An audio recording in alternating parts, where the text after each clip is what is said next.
ټول مسلمانان رنګ یو دی، کتاب یو دی، پیغمبر یو دی، دین یو دی. دا هر څه چې یو یو دي دا موږ ته دا راښیي چې مسلمانان ټول یو بدن دی. دا د یو بدن حیثیت دی. مسلمانانو یووالی، وحدت او اتفاق دا د الله د لوی نعمتونه دی، او د مسلمانانو اختلاف او خپل منځونو جګړې او صلح او نفرت دا د الله پاک عذاب دی. نو موږ ولې د الله تبارک وتعالی نعمت لرو او د الله عذاب ته ځان برابر کړو؟ دوستانو که دغه وړوکې کورنۍ ده، ټول انسانانو صرف څو قسمه نظامونه دي. یو فردي نظام دی، یو عائلي نظام دی، یعنې کورنۍ نظام، یو قبایلي نظام دی، یعنې کلي کې ټولوالي خپلېدارۍ، او یو چې دی حکومتي دولتي نظام دی. په دې ټولو نظامونو کې که چېرته اتفاق او وحدت نه وي، دغه یو نظام هم نه چلېږي. همدغه زموږ استاد بدن کې مثلا زړه وغواړي، دا زړه چې دی دا نظام مشر دی. نو که زړه وغواړي چې یو شی ووینو مګر سترګې د زړه سره اتفاق ونه کوي، هغه شی لیدل ونه شي، نو د زړه کار بیا نه کېږي. که زړه وغواړي چې د یو شي اواز واوري مګر غوږونه همکاري ونه کوي، اختلاف وکړي، نو بیا خو به ټول نظام ګډوډ وي. فردي نظام کې انسان اندامونه دا شعور او عقل او حس نه لري. مطلب مې دا دی چې که فضل خراب وي، سترګې خراب وي، غوږونه خراب وي، نو ټول بیا د هغه ستا ارمان نه پوره کېږي. همداسې کورنی نظام دی. په کورني نظام کې سړی دی، ښځی ده، زامنې دي، لورګانې دي، لورګانې دي. نو که دغه سړی چې مشر دی او د ده ښځه او د ده زامن او لورګانې په منځ کې اتفاق او وحدت ولري، دغه کورنۍ په خوند او عزت باندې ژوند کوي. او که داسې وي چې سهار هم جنګ او غرمه هم جنګ او په هره خبره کې یو د بل د خلاف، او هره خبره کې یو د بل فتحي، او په هره خبره کې یو د بل دپاره بې مینې او بې اخلاصه وي، نو ټوله بیا دا کورنۍ همیشه د غم هغه باندې ناسته وي، همیشه راغلي. همداسې که کلیوالي نظام دی، نو که کلي کې اتفاق او وحدت وي، دې ډېرې خوندوره زندګي وي. او که چېرته داسې وي چې یو ټول له بل سره همکار وي، ګران وي، بې اخلاصه وي، یو بل ته نفرت لري، بیا دا کلی دا د بیا په غم او جګړو باندې همیشه اخته وي، په خوند کې ژوند کې منځته کلی وي. همداسې هېواد دی، نو په هېواد کې مختلف قسمه خلک دي او وطن کې اوسېږي. د مسلمانانو منځ کې خو دا اتفاق ضروري دی. که په یو ملک کې د ملک اتباع او د ملک وګړي که په هر مذهب او هر دین باندې وي، خو د یو پاچا د حکومت لاندې اوسېږي، د یو وطن تابعې په لاس کې دي، او یو هېواد وي، یو راډیو وي، نو باید اتفاق او اتحاد وي. که هر مسلک والا او هر مذهب والا، که هغه مسلمان وي که هندو وي، مسلمانان که سني وي که شیعه وي، مختلفو زبانونو والا وي، مختلفو رنګونو والا وي، مختلف قومونه وي، که چېرته ښه ژوند تېروي، د خوند زندګي دغه هېواد آباد ساتي، د اتفاق او وحدت باید وساتي. او که چېرته اتفاق او وحدت نه و، نو بیا دغه نظام ګډوډېږي. زمونږ دین اسلام له هر دین نه زیات قومي او لساني او همداراز د وطن صنفي دغه اختلافونه دا سخت غم دي.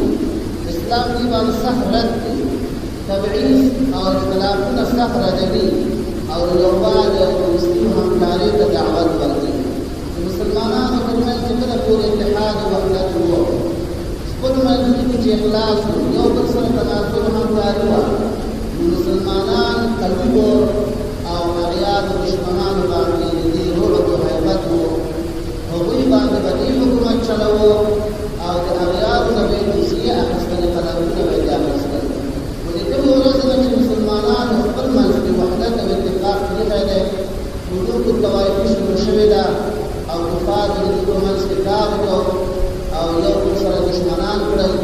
د هغې ورځې نه موږ د مسلمانانو باندې په ټول دنیا کې روان دي او کفار په یو باندې او بله باندې مسلمان رانیسي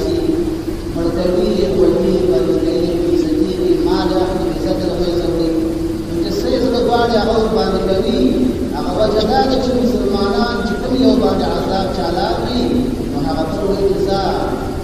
سبيكوي سجرم بيكوي هذا سالمان بطرف يقل ولاي المسلمون بطرف يا مسلمان لدي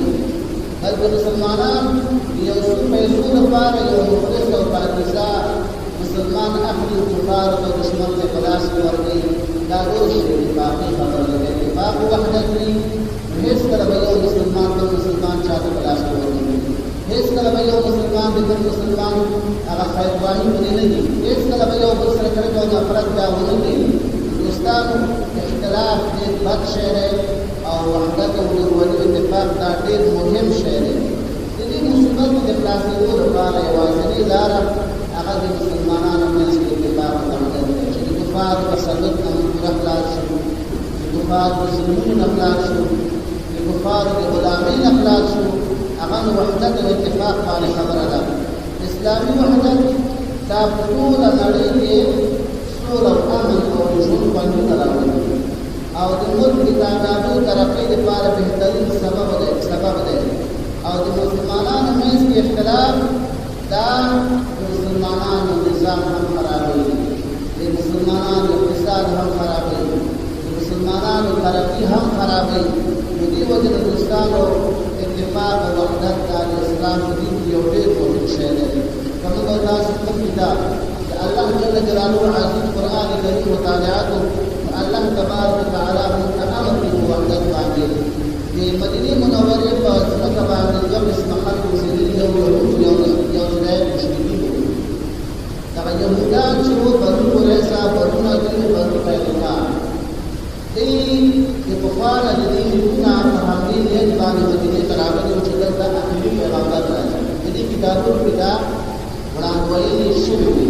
چې اخیری پیغمبر په دغه ځای کې راځي دې یو نه کفار د تراغلي ته اړوي وکړه او څنګه یې دوه دایې مشرکین چې یو دا او کوئی بل ته خسرج وي دا اوس او خسرج دا مشرکین په فلسطین البته ابراهیم علیه السلام د دې دعوه کوله په هغه اساس باندې د بیت الله شریف د حج په موسم کې راغله او د وجه د حج هغه وخت چې د حج راغلی محمد رسول الله صلی الله علیه وسلم د دې سره ملاقات او د شپږ کسانو د اوس او د خزرج نه اوس ما راځي چې د اوس د کسانو د خزرج یو د برعکس ده د یو قبیله لري او یو کس بل لري د دې اوس د خزرج په مابین کې کفار اسلام نه یو څه شل کال دښمني چلېدلې وه او دغه دشمنی د دې نه شروع شوې وه چې یو قوم یو څو جانفیان د بل قوم په ورشو کې سبزۍ کې او هغه د وښو په ځای کې سړېدلي وو د دې نه دشمني شروع شوې وه یو څو شل کاله دوام وکړ چې محمد رسول الله الله پیغمبر کړ او دغه شپږ کسانو محمد رسول الله باندې مکه مکرمه کې د حج په موسم کې ایمان لرل هغوی چې لاړل هلته مدینه منوره کې کار وکړ کار ته چې راغله درې اتیا کسان بیا د بیعت محمد رسول الله سره یو ځوان صحابي ځان سره ووت او هلته د دې خپل کورنۍ د برابرۍ تربیت شروع شو هغه د مشرکینو دوه ډلو ایمان راوړ مسلمانان شو هغه ایمان قبول کړ مابین کې الله پاک اتفاق او ورورولي راوستله یو وخت یهودیان راغلل یهودي او شیطان یهودو ویې کتل چې د اوس او د خزرج په مابین کې مینه او محبت دی په ډېر خوږ انداز باندې ځوانان یو بل سره ملاقات کوي او ډېر یو بل سره ملاقات او د اتفاق خوندونه اخلي دغه یهودي شیطان ته دا خبره ډېره سخته تمامه شوله هغه لاړه او د اوس او د خزرج د بعاث د جنګ داستان چې په شعرونو کې لیکل شوی و هغه یې راوړ د دې په منځ کې یو جنګ تېر شو د بعاث په نامه باندې ډېر لوی شوي وو د هغه جنګ هغه قصیده هغه د شعرونو ټولګه هغه یې راوړله او د دې خط په مابین کې ولوستله په خوند باندې ځوانانو چې کله احساس وکړ چې اوهو موږ خپل منځ کې ډېر جنګونه کړي دې له مونږه مړ کړي بل مونږه مړ کړي یو دمې منډه کړه تورې راواخېسته دې نږدې وه چې بیا جنګ شروع محمد رسول الله صلی الله علیه وسلم راغی وایي داسې د جاهلیت کارونه تاسو کوئ ایا څه داسې د موجودي نو تاسو د کفر کارونه کوئ د نصیحت ورکړو خو دوی پوه شو چې دا د شیطان کار او دستي یو بل ته بېرته غاړه ورکړله او په خپل غلطي باندې پښیماني وکړله اله العالمین جل جلاله قرآن کریم کې د آیات راغلي اولین مخاطبین همغه د قومونه دي خو تر قیامت پورې هر چا ته خطاب دی الله فرمایي واعتصموا بحبل الله جميعا اے مؤمنان د الله تبارک وتعالى پر رسول باندې ټول باندې مثلا یو رسول راځي ستا کې یو څو کسانو اوسېدلي دي او دا رسول په وروسته کې مسعود کې بل جسد کې مسعود ته پورانه کړي او په د ماشین په لګېدلې او دا تشریف د خلکو ته هغه ته چې ټول دا رسول دي دا کله به ونیسي دا پنځه شپږ کسان چې ستا کې اوسېدلي دي دا رسول ونیوله او پاس ماشین چالان شو دا ټول به راوباسي هر چا ته رسول خوځې کړله په منځ لاره کې نو هغه بېرته ورسېږي او که رسول یې نه نیسي نو هغه همالته پاتې کېږي نو الله وایي دغه رسول الله ټینګ ونیسي دا دین اسلام قرآن کریم دغه زموږ صحابو دغه دین الله وایي تفریقي مه کوئ چې الله هغه نعمت را په یاد کړي چې تاسو منځ کې دښمنان وي ستاسو منځ کې مینه محبت واچوئ د الله په دین باندې ورونه شئ او تاسو د دې نه وړاندې د کفر په حالت کې یو کافرانو د بل باندې فقیر یو بل سره کوئ تاسو جهنم په کال د باندې په غاړه ولاړ مطلب دا چې فقط چې مړه شوي وای دوزخ ته به تللی دغه یو مړ کېدل خبره ورته تاسو د دوزخ په کناره باندې ولاړ نږدې وه چې څوک دوزخ ته رسېدلي وای خو الله د باندې رحم و کرم وکړو الله دې ته نجات درکړي تاسو ته الله دین د اسلام نصیب نور من ته الله رحمت وکړي قیامت پورې هر مسلمان ته الله رحمت وکړي الله رحمت وکړي چې مؤمن شوی ایمان ته الله نصیب کړی دی ایمان نه وای ته جهنم ته تللی نو د ایمان په وجه باندې ټول مؤمنان دا ورونه وکړي منځ کې اتفاق او اتحاد باید پیدا کړي او کلام نه ځان ساتي نو په دې آیات شریف کې واعتصموا بحبل الله دا ټکی موږ ته د وحدت او د اتفاق حکم دی او ولا تفرقوا الله وایي چې تاسو تقسیمېږئ مه تاسو دین فرق مه کېږئ تاسو اختلاف مه کوئ دا د اختلاف نه زمانه لري الله تبارک وتعالى بل آیات شریف کې فرمایي واطیعوا الله ورسوله ولا تنازعوا فتفشلوا وتذهب ريحكم الله دې الله خبره ومني او رسول الله صلی الله علیه وسلم اطاعت او منځ کې خپل منځونو کې اختلاف او جګړې مه کوئ الله فرمایي که تاسو اختلاف او جګړې وکړئ فتفشلوا نو بزدله بشئ زړه بشئ ګورئ په دې آیات شریف کې الله د بې اتفاقۍ خطرناک اثرات بیانوي چې د بې اتفاقۍ پایلې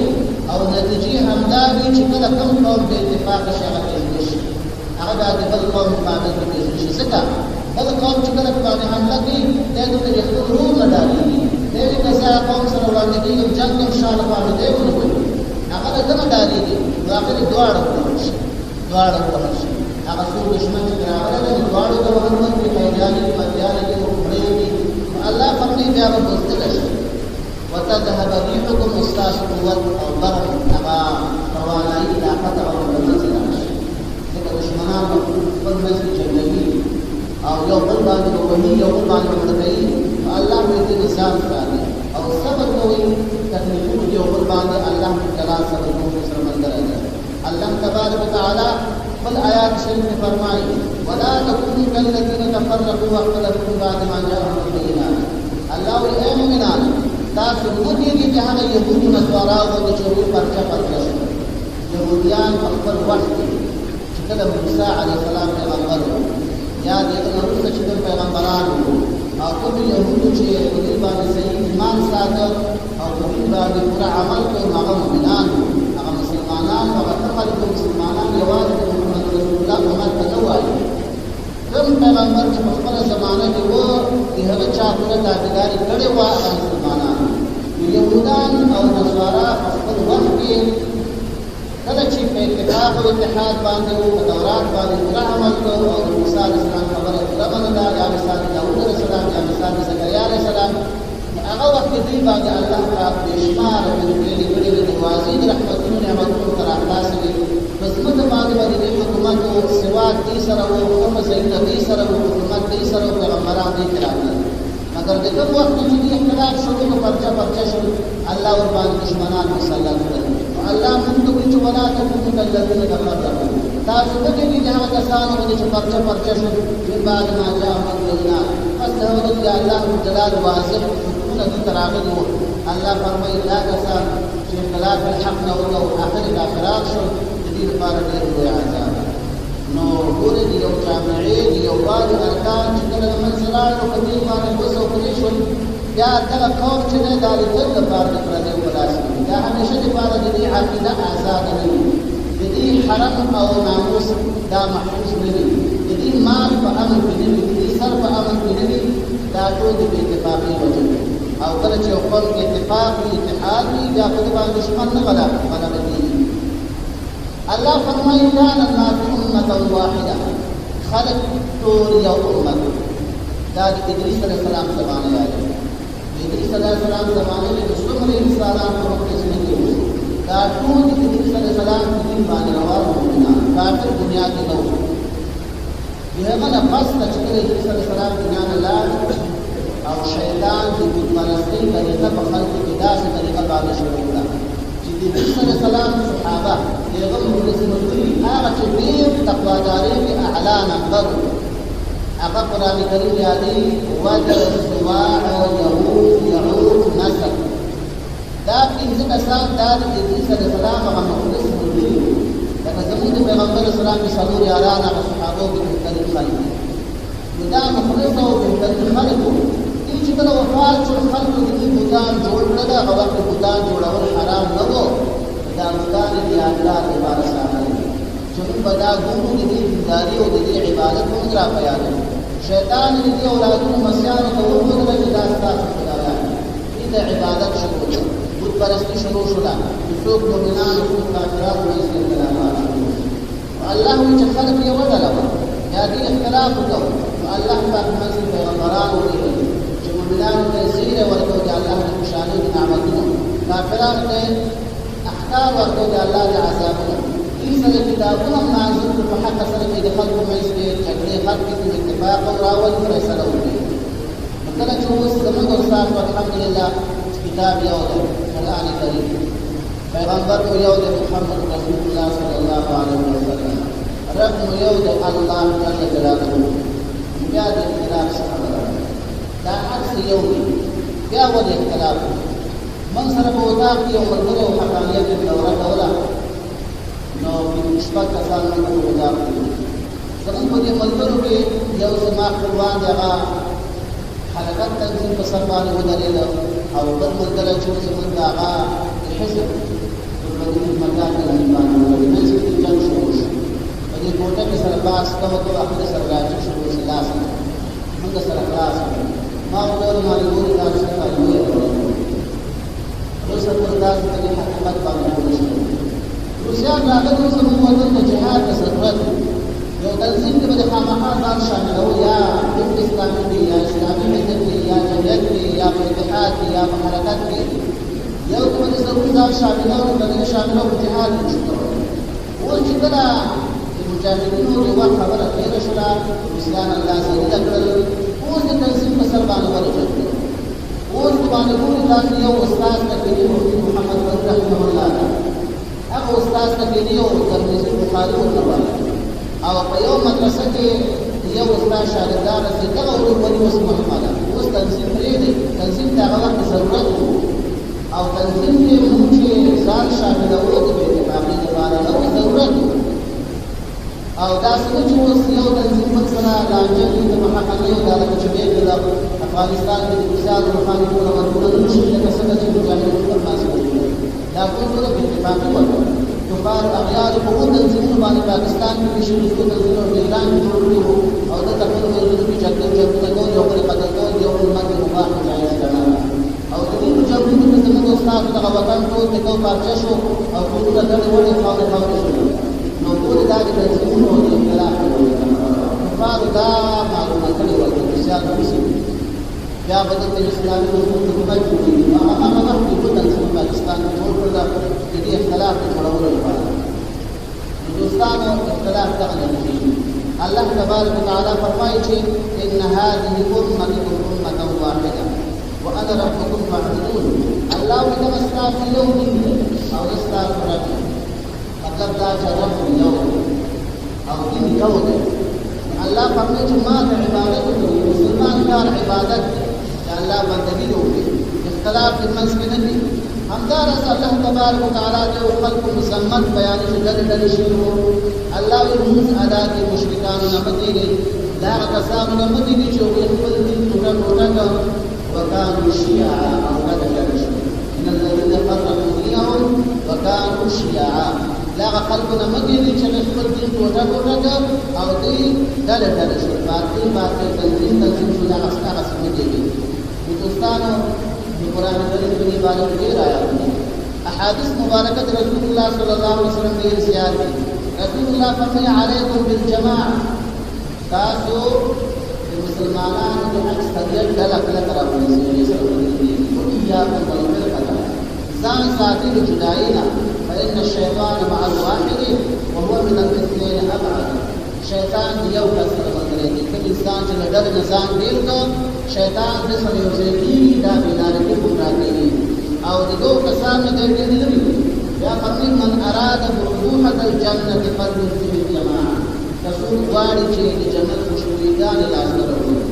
یا بروحه معنا وسط د جنت منځ جنت الفردوس ته ځان ورسي پیغمبر فرمایي چې فليلزم الجماعة انسان یو ځای کې دا انسان کلک دي د مسلمانانو اکثریت سره مسلمانانو لوی ډول سره انسان یو ځای کې رسول الله فرمایي چې الله جلال ستاسو لپاره درې شیان جوړوي او درې شیان ستاسو لپاره د الله ډېر پاتې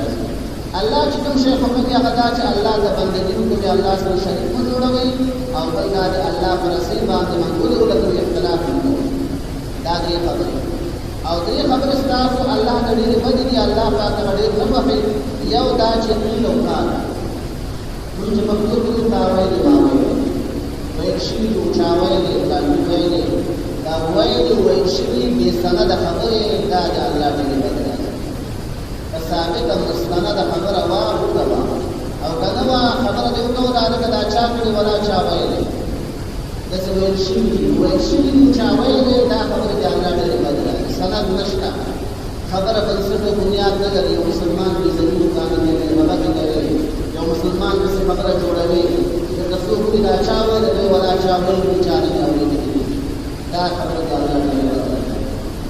دا د مسلمان لپاره نه ښایي چې بل مسلمان داسې خبره وکړي د بل مسلمان عزت خراب کړي د بل مسلمان عزتي وکړي بیا سند نه لري هسې وایي خبره ده او چا ویلې او تا ویلې ما ویلې دا د الله ډېرې بدې ده او بل کثرت السؤال ډېر سوال کول دا سوال کول دا د الله ډېر بد راځي ضرورت انسان نه دي او لګیا دی سوالونه دي نو دا سوال کول دا د الله ډېر بد راځي بل د مال ضایع کول صحیح ده ستا به خپل مال دا به ګټلی ستا په اختیار کې دی حلال مال دی مګر دا چې بې ځایه مصرف کوي په دې د الله نشي بې ځایه لګوي یوه روپۍ لګېږي که لس روپۍ لګوي دې د الله په نظر دا د څنګه چې نو دا د محکومات د معلومات اجازه ده دا عظیم ګناه الله وی مبذرین اسراف کوونکي د شیطان ویني او شیطان د الله سره ناشکر دی نو د نعمت شکر دا دی چې په صحیح ځای کې ولګوي ته چې یوه روپۍ په ځای باندې لس روپۍ لګوي دغه نهه روپۍ چېرته مسکینانو ته ورکړه دغه نهه روپۍ چېرته کونډو ته ورکړه دغه نهه روپیو باندې چېرته مسجد کې مدرسه کې یو اجتماعي کار کې شفاخانه کې لانې جوړولو کې په دې کې مرسته وکړه او که دا هم نه کوې ځان ته یې ذخیره کړه بانک کې شامل کړه ستا مال په د ګناهګانو په باندې نه نو دوستانو پیغمبر فرمایي چې دا درې شیان د الله ستاسو لپاره ډېر بد راځي بل حدیث کې پیغمبر اسلام فرمایي چې درې شیان دي چې په دې باندې د مسلمان زړه به هېڅکله حیران نه شي یو دا چې عمل د الله لپاره کوي بل دا چې د مسلمانانو د مشرانو سره خدمت د مسلمانانو مشر دی پاچا دی وزیر دی والي دی قمندان دی نو دغه سره خیر خوا اوسي دغه خیر غواړه څوک دې بد وایي ته دې ماته وایه ښایسته مشوره ورته کوه دعا ورته کوه د ده پسې شا غیبت مه کوه که عیب په دې ورشه ورسره کښېنه ورته ووایه چې والي صاحب قمندان صاحب دغه کار تر دې دی او دا ښه نه دی یا ناروا دی اخلاق شان سره مناسب نه دی هلته دې کې ورته یا په دې باندې اختلاف پیدا کېږي خبره یې کوي یو دا بل درېیم د مسلمانانو ډلې سره اوسېدل اختلاف نه کول دا شیان چې کله مسلمان کې موجود و د ده زړه کې به هېڅکله د منافقت فکر رانه شي د زړه به پاک فکر وي همداراز رسول الله فرمایي چې مثال د مؤمنانو په مینه او محبت کې په یو بل باندې رحم کولو کې په یو بل باندې نرمي کول او میلان کول په دې کې د مسلمانانو مثال لکه یو بدن دی لکه ټول مسلمانان چې یو بدن وي او د هر مسلمان یو غړی یو اندام یو بدن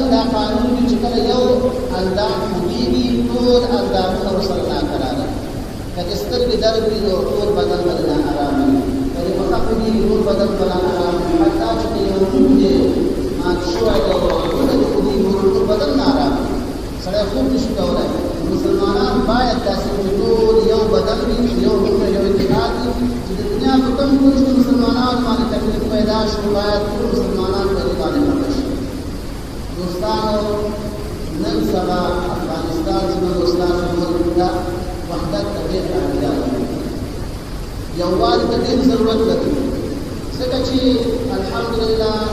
زموږ دشمنان الله ذلیله کړل او زموږ وطن یې پرېښود لاړل او اوس دلته الحمدلله ډاډمن تامین دی امنیت دی دغه باید موږ وساتو دا په اتفاق او اتحاد باندې کېږي افغانستان کې یقینا مختلف کورونه شته تاجک دی او ازبک دی او بلوچ دی پښتون دی او شاړه دی همداراز ګجران دي قسم قسم خلک دي دا قومیتونه چې الله پیدا کړي تعارف لپاره الله پیدا کړي مګر دا د ټول شریک یو کور دی دا طبیعي ملکونه دي او باید چې وحدت ملي وحدت دا باید زموږ په دې وجه باندې ځانمن نه وي چې د پښتون د بلوچ د پانسپان د تاجک د ازبک دا شی باید مسلمانانو د خصوصا د دې ملک د خلکو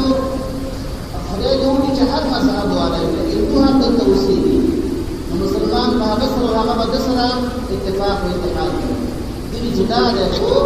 ملي وحدت کې سره یو به وي هغه دلته حقوق لري هغه باندې تجاوز ناروا دی هغه د دې تابعیت اخیستی دي هغه ته اهل جزیه ویل کېږي اهل ذمه ورته وایي لکه دلته په دې جلال آباد کې ننګرهار کې ډېرې هندوان